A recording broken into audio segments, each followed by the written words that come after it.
이 새벽에 주시는 하나님의 말씀, 마태복음 26장 69절부터 75절까지 봉독하겠습니다.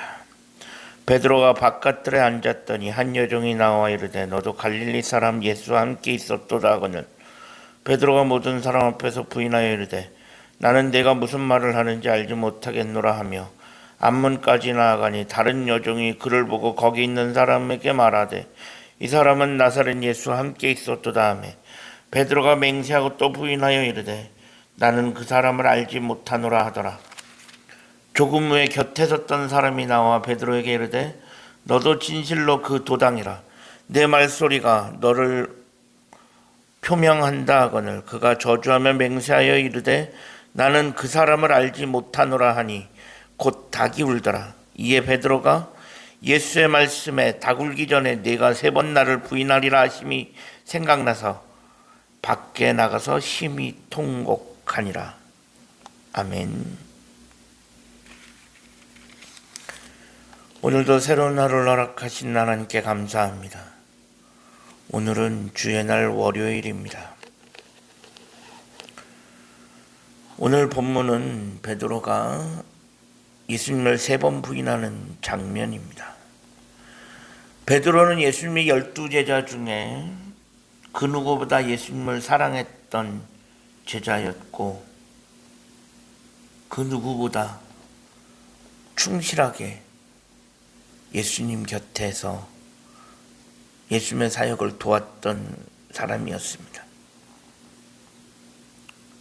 가이사랴 빌립보에서 그는 주는 그리스도시요 살아계신 하나님의 아들이십니다 라고 고백하기도 했던 그런 제자였습니다.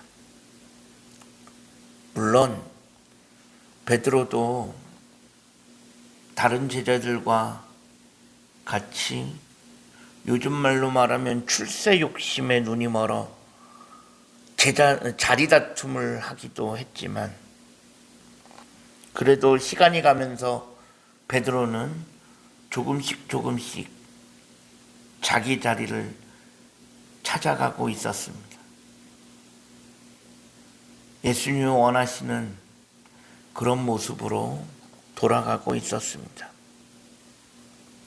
그러던 때 예수님께서 베드로에게 네가 나를 3번 부인할 것이다 라고 말씀하시고 그때 베드로는 펄펄 뛰면서 그런 말씀하지 마셔라. 내가 죽으면 죽었지 그런 일은 없을 거다 라고 호언장담하였습니다. 그만큼 베드로는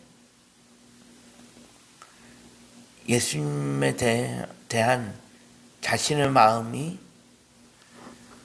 그 누구보다 진심임을 표현한 것입니다. 하지만 베드로의 그러한 진심도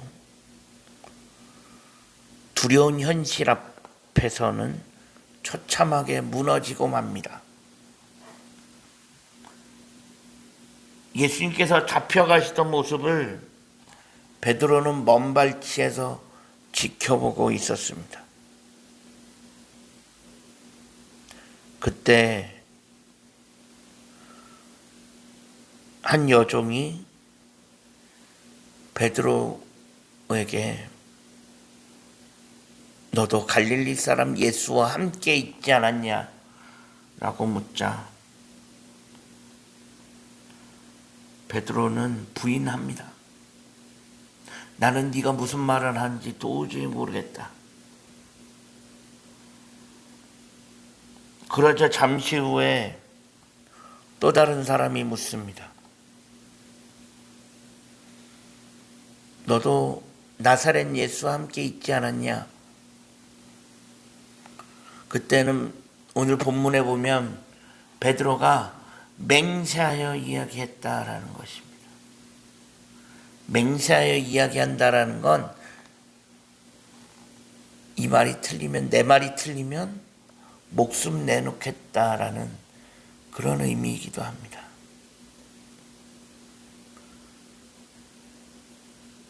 이게 두 번째 베드로가 예수님을 부인하는 것이었고 잠시 후에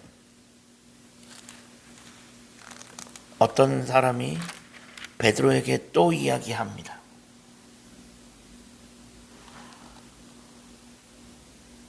이게 마지막인데 이때는 이야기하는 사람도 베드로도 조금 더 수위가 올라갑니다. 어떤 사람이 베드로에게 너도 그 도당이다라고 이야기합니다. 이건 무슨 말이냐? 너도 예수와 한패거리 아니냐? 그 도당이다라고 이야기합니다. 그러니까 74절에 보니 베드로가 어떻게 이야기하냐? 저주하며 이야기했다. 9번째는 그냥 맹세하고 이야기하는데 마지막에 3번째는 베드로가 저주하여 맹세하며 말했다라는 것입니다. 그러면서 베드로는 나는 그 사람을 알지 못한다.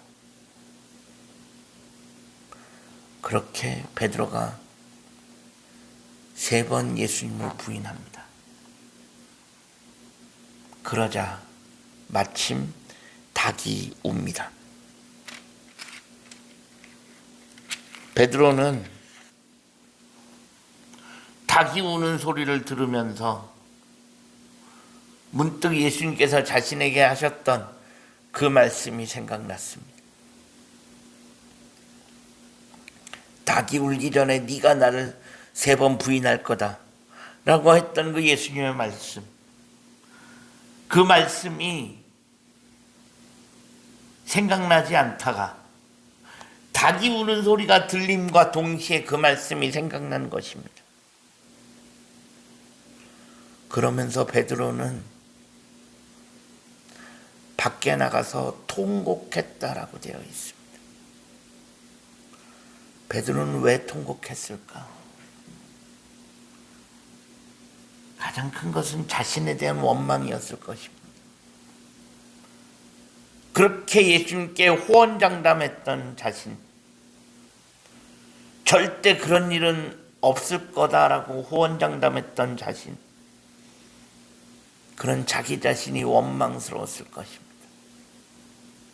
그리고 그 말 한마디 지키지 못했던 자신이 원망스러웠을 것입니다.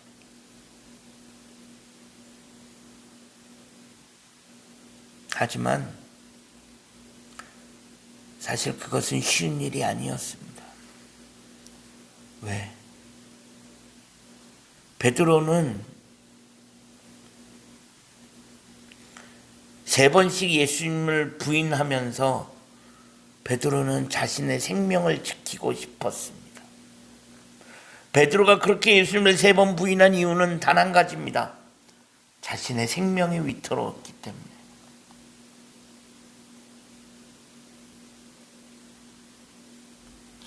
여기서 예수님을 인정했다가는 내 목숨도 어떻게 될지 알 수 없었기에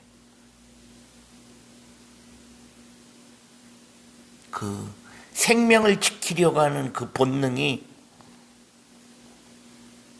그 두려움이 진심과 의지를 무너뜨린 것입니다.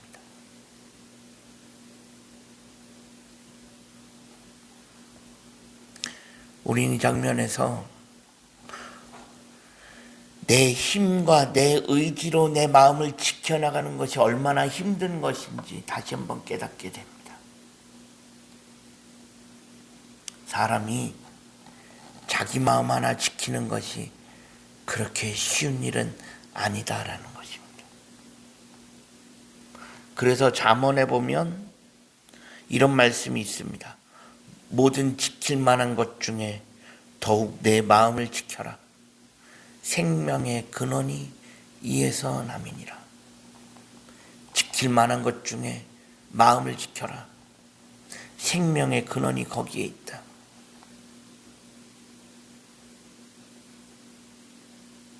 하지만 이것이 그렇게 쉽지만은 않습니다. 내 의지만으로, 내 힘만으로는 불가능하다는 것입니다. 그래서 우리는 하나님의 인도하심을 구해야 합니다. 하나님의 은혜를 구해야 합니다. 그렇지 않으면 우리는 우리의 마음을 지켜가기가 현실적으로 너무 어렵습니다.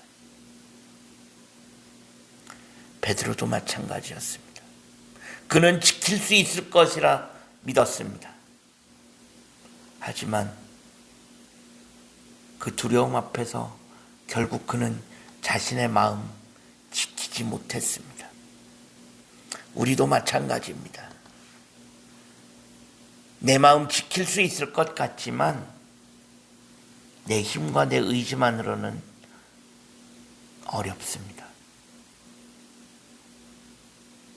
그래서 우리에게 하나님의 은혜가 필요한 것입니다.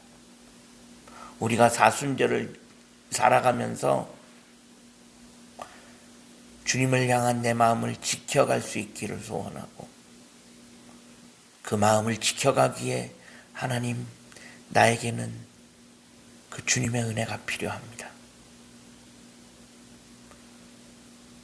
그 고백이 우리 가운데 있어질 수 있기를 간절히 축원합니다. 기도하겠습니다. 하나님 감사합니다. 지난밤에도 편안한 쉼을 주시고 오늘도 새로운 하루를 허락하신 하나님께 감사합니다.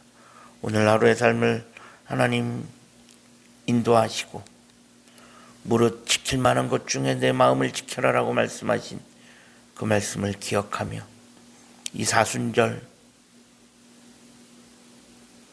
하나님을 향한 우리의 마음을 지켜갈 수 있는 이번 사순절이 되어줄 수 있게 하여 주옵소서. 예수 그리스도 이름으로 간절히 기도합니다. 아멘.